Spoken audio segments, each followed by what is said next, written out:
सांप ने इंसान को काटा और मौत हो गई।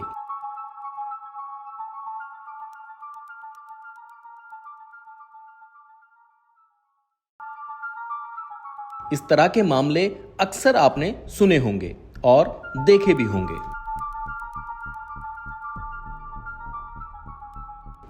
लेकिन क्या आपने कभी सुना है कि इंसान ने सांप को काटा और सांप मर गया?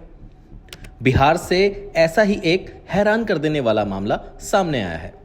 यहां 1 साल के बच्चे ने कथित तौर पर एक सांप को दांत से काट लिया, जिसके बाद सांप की मौत हो गई। दावा है कि सांप बेहद जहरीला था, फिर भी सांप मर गया और सांप को काटने वाला बच्चा पूरी तरह से स्वस्थ है।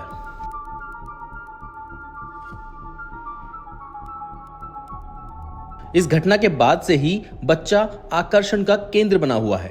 यह मामला बिहार के पश्चिम चंपारण जिले का है, जिसका मुख्यालय बेतिया है।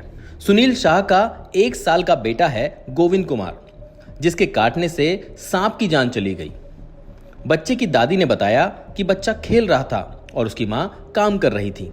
अचानक सांप दिखाई दिया तो बच्चे ने उसे काट लिया। सांप को काटने के बाद बच्चा बेहोश हो गया था, जिसके बाद फौरन उसे नजदीकी अस्पताल ले जाया गया। फिलहाल बच्चा पूरी तरह से स्वस्थ है। करे ऊपर माई लकड़ी तुरस रही तो लकड़ी तुरत में ई उतैली अगर रखले रही। रखला के बाद में का बोल जे सांप में से निकलल, मन हम ना देखनी सन। ई लइका देखलक एगो टेपा चलैल तो छल बलाई तो जाके पकड़ के का कैलक जे काट के दांते हुआ तलो सांप कौन सांप रहे? वो हुआ। आखिर ऐसी क्या वजह है कि बच्चे के काटने पर सांप मर गया? ये समझने के लिए फेलिक्स हॉस्पिटल के चेयरमैन डॉक्टर डी.के. गुप्ता के पास चलते हैं और समझते हैं कि आखिर सांप के मरने के पीछे क्या वजह है। बिहार में एक ऐसी घटना हुई है जिससे सब लोग अचंभित हैं, सब लोग भौचक्के हैं। एक कोबरा सांप को बच्चे ने काट लिया। जी हाँ, एक कोबरा सांप को बच्चे ने काट लिया है और कोबरा सांप की मृत्यु हो गई है, ना कि बच्चे की। एक कहीं ना कहीं बहुत ही चौंकाने वाली चीज लग रही है। क्या ऐसा संभव है?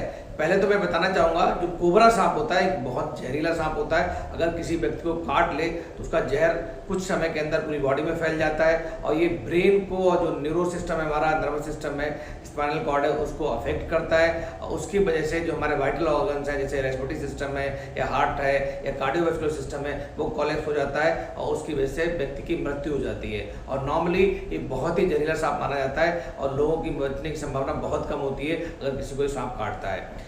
ऐसा हुआ है कि कोबरा सांप को एक बच्चे ने काट लिया, खेलते खेलते मुंह में चबा लिया उसको, उसकी वजह से उसकी मृत्यु हो गई है।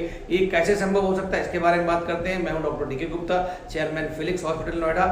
चूंकि बच्चे ने सांप को काटा और जब काटा उसने तो उसके जो सांप के वाइटल ऑर्गन्स होते हैं, जैसे हार्ट है या उसका जो कार्डियोवैस्कुलर सिस्टम है या ब्रेन है, उसके काटने से वहां पे उसको जो सीरियस या सीवियर इंजरी हुई है, उसकी वजह से उसका जो कार्डियोवैस्कुलर सिस्टम था वो कोलैप्स हो गया और उसकी मृत्यु हो गई। चूंकि बच्चे ने जब काटा था सांप को तो जरूरी नहीं उसका जहर मुंह के अंदर गया हो, या मुंह के अंदर गया भी होगा तो नॉर्मली जो जहर है मुंह से पेट में गया होगा, जहाँ पे हमारे अंदर बहुत सारा HCl एसिड होता है, बहुत सारे एंजाइम्स होते हैं जो उस जहर को खत्म कर सकते हैं, उसको न्यूट्रलाइज कर सकते हैं। अगर गलती से सांप बच्चे को काट लेता और उसका जहर वीनस सिस्टम से हमारी बॉडी के अंदर पहुंच जाता तो बच्चा सीरियस हो सकता था, बच्चे की डेथ भी हो सकती थी। तो इसको प्लीज चमत्कार ना समझें, इसको बिल्कुल हमें मेडिकल साइंस की भाषा में समझना चाहिए कि एक अपवाद है, एक्सेप्शनल है। ऐसा नहीं है कि बच्चा सांप को काटे, बच्चे की मृत्यु ना हो, बच्चा बच जाए। हमें एक्सीडेंटली ऐसा हुआ है कि बच्चे ने सांप को काटा है और बच्चे जो काटने की वजह से सांप के वाइटल ऑर्गन्स थे वो डैमेज हो गए, उसकी मृत्यु हो गई।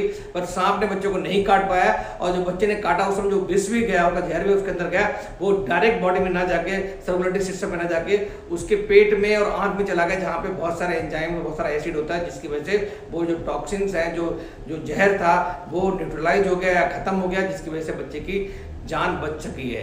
मैं फिर बोलूंगा, इसको हमें हल्के में नहीं लेना चाहिए। सांप इस समय बहुत सारे निकलते हैं, खास करके मानसून सीजन में, और जहरीले सांपों से बचना चाहिए। अगर सांप कोई आसपास है तो उससे बिल्कुल बचे रहें, क्योंकि अगर कोई सांप काटता है तो डेफिनेटली आपकी जान को जोखिम में कर सकता है। हेल्थ से जुड़ी ऐसी कई और जानकारी के लिए फेलिक्स हॉस्पिटल के YouTube चैनल को सब्सक्राइब करें और अपने सवाल कमेंट बॉक्स के जरिए हम तक पहुंचाएं।